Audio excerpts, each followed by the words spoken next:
Hey, hi everyone. We were going to continue with our MLOps playlist series, and in this series, we are now on the topic of MLflow. And if you are following along with this playlist, so right now we are going to discuss about MLflow Model Register part. Okay. So just a quick recap, guys. In the last video, we have discussed about how you can do evaluation using MLflow functionalities. Okay, so that you can automate your evaluation process. But right now we are going to discuss about model registry in MLflow. Now what happens, like, I hope you can see my screen, and I'll remove this all, and yeah, and right now as you can see, this is the code that I have already prepared for you, and this is the same code that I have used in my previous videos. Okay, same code, nothing different. And I will attach this GitHub repo, right? You can even go and download this whole code and you can see it. Okay, and the code name is register_ui.py. So what happens is that when you log any model inside MLflow, right, you can register the model. Okay, you can register the model, and accordingly you can use that model to do the predictions. Okay, but what do I mean by registration, why it is required, and everything that I'll explain on the go. So let me first start my server. Let me first start my MLflow server. Okay, so for that I'll write MLflow UI. So if I run this code, my server will run automatically now. Let's wait for a sec. It should be able to start it now. Yes, it is starting now. It is serving in this localhost, as you can see here. Same thing that I am doing right now, and in this new PowerShell window I'll do something else. Okay. So right now, see, I will show you that how you can register your model through the UI, not with any coding and all. Okay, so this is the code that is actually logging the model and everything. If you see, if I show you, can you see this MLflow auto log? And in my previous videos I have discussed what is auto log and all. If you haven't watched that video, please watch that video. But I hope you know what is auto log in our scenario, and using this MLflow auto log only, we are logging our model, logging our input data, logging all the parameters and everything. Okay, everything is happening automatically here. Okay, right, fine. So now if I run this code, python register ui.py, my code should run properly. There should not be any issues in my code. Let's see. Yes, the code is running now. Okay, it's showing some logs and everything that we don't need to focus on as of now. Let this thing completed. Yes, as you can see, view run, this is the run name and this is the experiment. Okay, so here we are right now. So now if I click on this one, if I click on this one, yes, so now it is redirecting me to this one, this experiment 3, right? Can you see experiment 3 is created here? So if I click on this one, this is the first run in our experiment, right? And if I click on this first run, can you see my name, experiment ID, everything is there. But can you see register model here? As I have mentioned that I am going to show you the registration using the UI. Okay, after the UI part I will show you how you can do using programmatical way also. Okay, so now if I click on the register model button, something is coming like register model, select the model. In current scenario I don't have any model that I have registered as of now, right? So that is why I need to choose create a new model. What will be the model name? As I was using random forest model, I give it a name like random forest -1.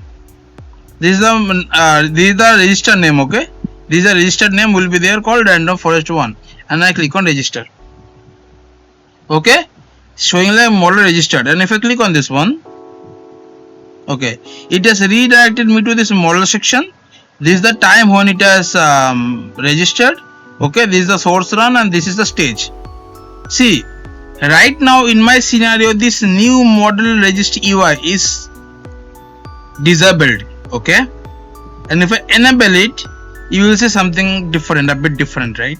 So I'll first explain to you by keeping it disable, then I'll explain to you by keeping it enable. Okay, So if I click on it and make it disable, okay, now I have done that. Now see, right now our model is registered, and even you can see here the description. You can put some description about the model. You can click on this edit and you can write something. I'm not writing anything here, but you can write if you want. Cancel M. Now check schema. Here what schema we have in our data? Input. So this kind of input we have, right, in our data set. Gender, race, ethnicity, and this kind of outputs we have here. So this is also logged and this is also there for our model. But now if I click on the stage 1, right now it is none. So there are 3 kind of stages you can see here: staging, production and archived. And now let me explain in the screen what does it mean by staging, production and archived. You should see a pop-up window will come and that will explain to you what does it mean by this staging, production and archived.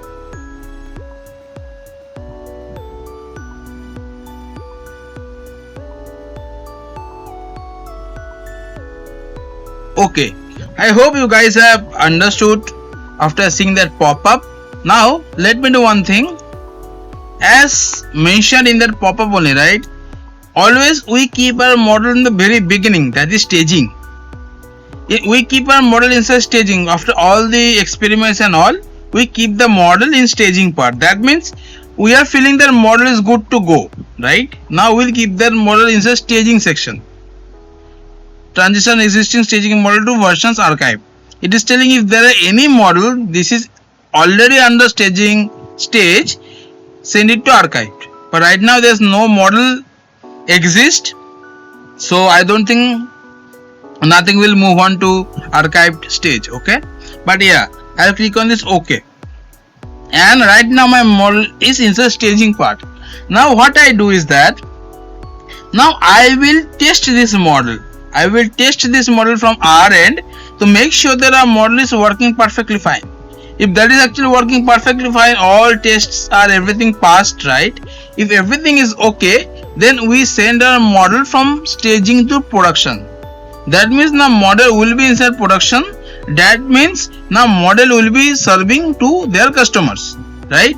So now I can click on this production and model will go to production. See, the model is now in production. Okay, now we can use this model to do the prediction in our scenario. Okay,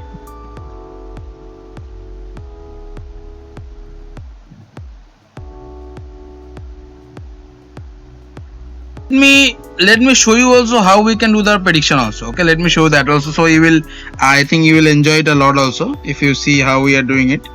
Okay,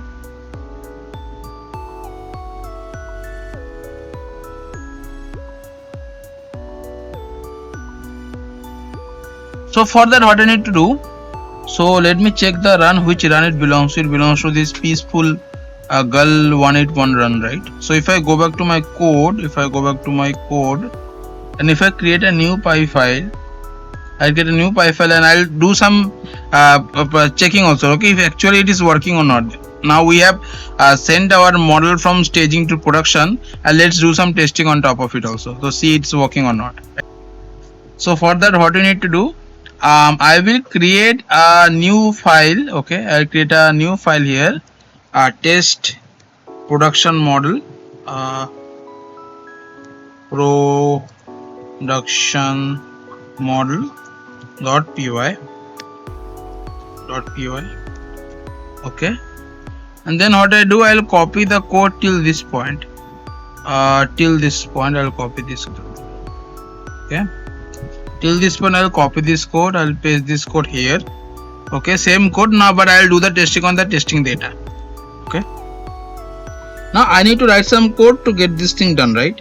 So let me write a code like new model, because we are checking with the new model, right? Sorry, new model equal to MLflow.pyfunc. Okay, dot load underscore model. See, inside instead of pyfunc you can write sklearn also. Okay, because it's a sklearn model that we're using right now, so you can keep pyfunc, sklearn, whatever you want, you can keep anything here. Okay, then what you need to pass, we need to pass the model URI. What will be the model URI? Models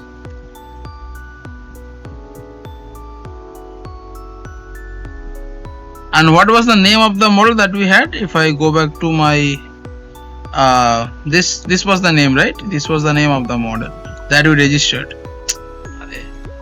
Yeah, that we registered. So just do it and copy it. I copied it and I'll again paste it here. Okay, and then I do 1. See, right now if I go back to my code again, see, when we push or when we register our model, this is the version 1 that is registered here. So if we keep on adding the same model, right, by upgrading its performance and everything, it will keep on version itself.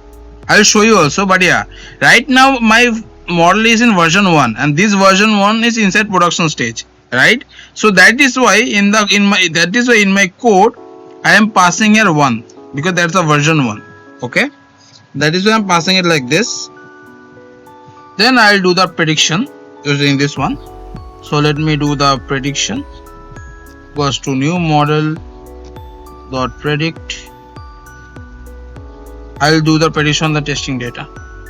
Okay, and I'll calculate the R2 score also to see how the accuracy of our model is. R2 score y test comma pred. Okay. Okay.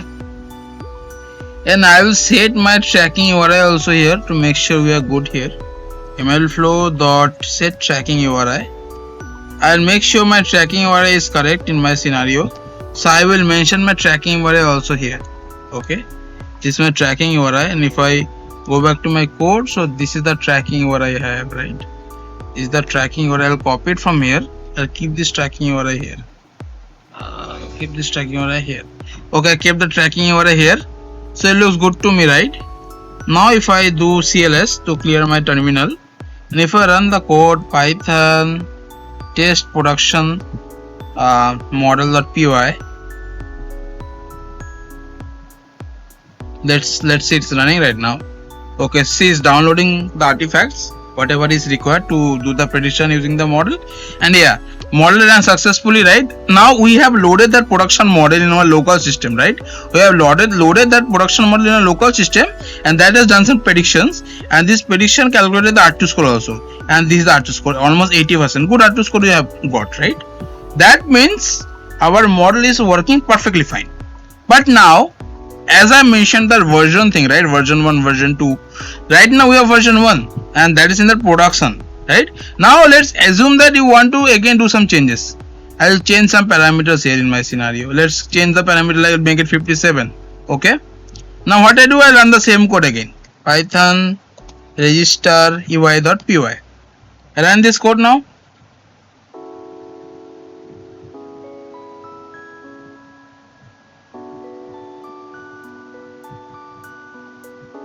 It's running now again. Yes, code ran successfully, right? If I go back to my this one now, and if I click on this experiments, if I click on this experiment 3, we can see this is the run that has completed. If I click on this one, again if I click on register model, now right now can you see that model name that we have registered before? Same name is coming. Right now I don't create any new model. I will register on this same model only. If I click on this one and if I click register, now if I click on these models, can you see this model register 1 now in latest version 2, as I have mentioned, right? So now it is now in version 2, and in that production my version 1 is there already, right? And if I click on this version 2 now, I can now send it to staging also if I want. So now if I again click on this model, see, now this model version 2 is in staging stage and the version 1 is inside production stage. Okay, that's how it works. Okay, fine. Now let me show you a few more things, few new things. Okay, so as I mentioned, right, this registration, everything we are doing completely through the UI. But what if we don't want to use any UI, we want to do using some programmatic logic? How we can do that? So let's create a new py file for that. So programmatic and registration model.py. Okay, programmatic registration model.py. I'll copy the same code. Just one line I need to add to get it done. Just one line. I have pasted it now. Okay. Now just one line I need to change. What is the one line? After this one, okay. After this one, what I need to do? I need to do MLflow dot sklearn dot log model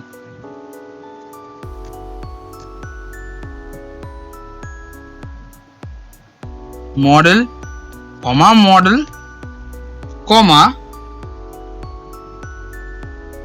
new parameter we pass here now, registered model. Yes. Now I am passing, see now I am logging the model. Same way I have showed you how to log the model in my previous videos, right? But now I have passed the model. This is the model that I have passed here. I have passed the name and I have passed what should be the registered model name, random forest 1. And let's now give it like other name, random forest 2, to make sure we are actually logging the model. Now what I do, I will try to comment this code also. Okay, and I think because of that this matrix won't get logged, because right now I am not logging any matrix. It will log only the model as of now in a scenario. Okay, it won't log the dataset also. Okay,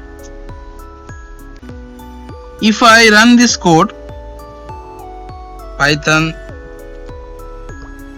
programmatic registration model.py, if I run this code now, it got the tracking URI.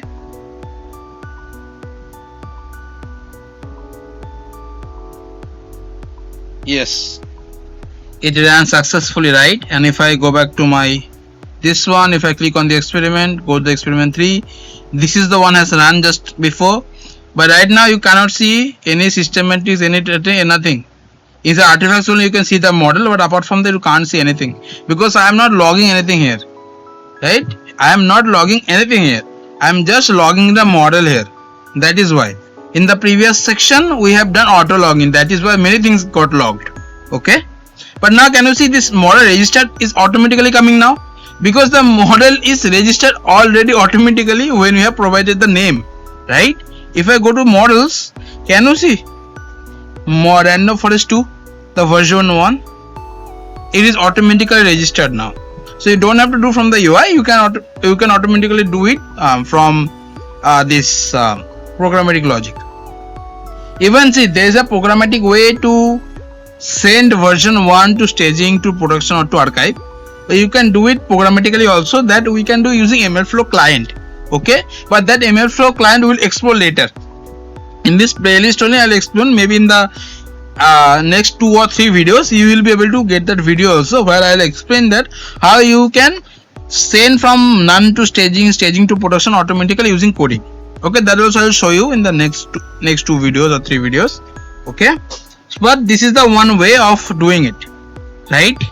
But now see, now it's good, but this is the logging. It is happening when we are logging the model. On that time only it is happening, but we don't want that. Okay, let's assume that we don't want that. What you want is, let me comment out this part first. We don't want that. What you want is, let this auto log be available. Let the auto log be available. Let it log everything whatever it was logging. Okay, but now what I want, see, it was logging the model. That is why it was on that time only it is doing these things. But right now what I am going to do, while logging the model, I won't be registering it. I will be calling a separate method called register_model. Using the register_model only, I will try to register my model. Okay, but right now how this register model will work, it won't be working while logging the model. Logging and everything will happen before that. Once those all processes are done, then only it will try to register the model. Okay, so let me write the code for the same. MLflow dot register_model. Okay, I need to pass the model URI here also, model URI. Okay, and I need to pass runs. Okay, I need to pass runs, then I need to pass this is the way you need to pass. Okay, this is the way you need to pass model dot format. Something format will be there that I will explain to you in a bit. Okay, and then what you need to pass, we need to pass the name of the model. Let's pass the name of the one like random forest C. Okay, and let's close it out. So what you need to pass here, right? We need to pass the run ID. What you need to pass? We need to pass the run ID. So for that only, what you need to do, we need to find our run ID, right? Now to find our run ID, what you need to do? Nothing much we need to do. We need to just take the last active run, right? So I have taught you already in my previous videos how to get the last active run, right? So this is the last active run I am calling now. So this will contain my last active run. So when this one will run now, it will capture that run. Okay, this run variable will capture that run. So once we capture the run, then we do like here run dot info dot run underscore id. Okay, so if I do that, what will happen?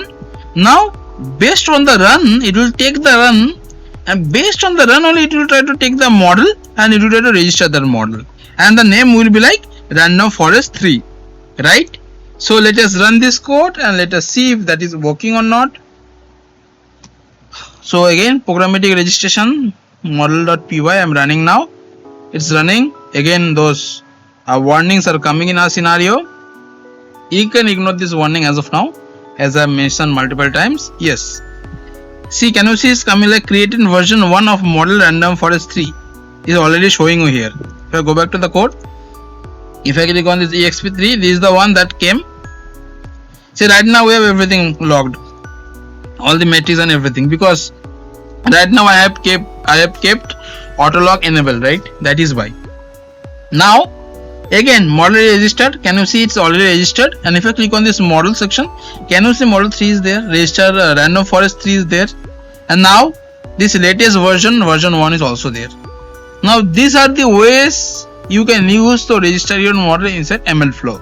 So but again, as I mentioned, to convert them from staging to production to any other place, you will need to know, and you will need to do using MLflow client, that I will show you later.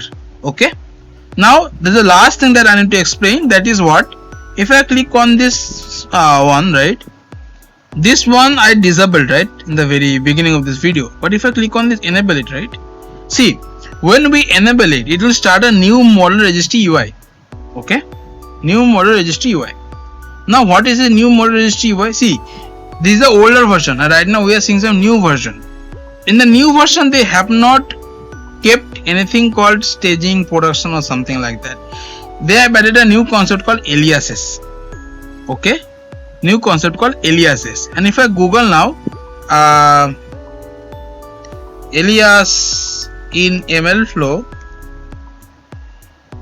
right, see, if I go to this model registry, yes, can you see, model aliases allow you to assign a mutable name reference to a particular version of a registered model. By assigning an alias to a specific model version, you can use the alias to refer that model version via model URI or the model registry API. Okay, now for example, you can create an alias named champion that points to version 1 of a model named my model. You can refer this model to version 1 of my model using the URI called model champion. Okay, so there are two kind of aliases are there. One is challenger, and the one is champion. Okay, if I click on this add, right, click on this add, can you see champion, challenger? Okay, alias allow you to assign a mutable name reference to a particular model version. If I click on this learn more, it will again redirect me to the same page. Okay, now I'll see, right now there is nothing called champion, nothing called challenger. Okay,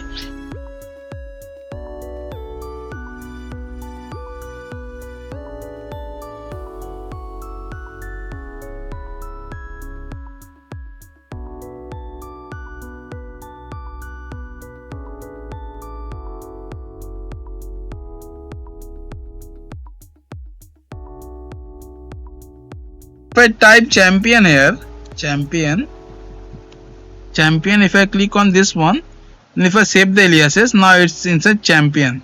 If I click on this one, now I can add something like challenger. Okay, click on this and save it. Now it's inside challenger. Now you can put in your own tags also if you want to put your own tag, right? But this is for the new model registry UI. If I again click on this one and if I click on disable, can you see staging and production? But now if I do it like this, it's now champion or challenger. Hope you guys have understood this model registry inside MLflow. So thank you for watching this video. I'll see you in the next video. Bye.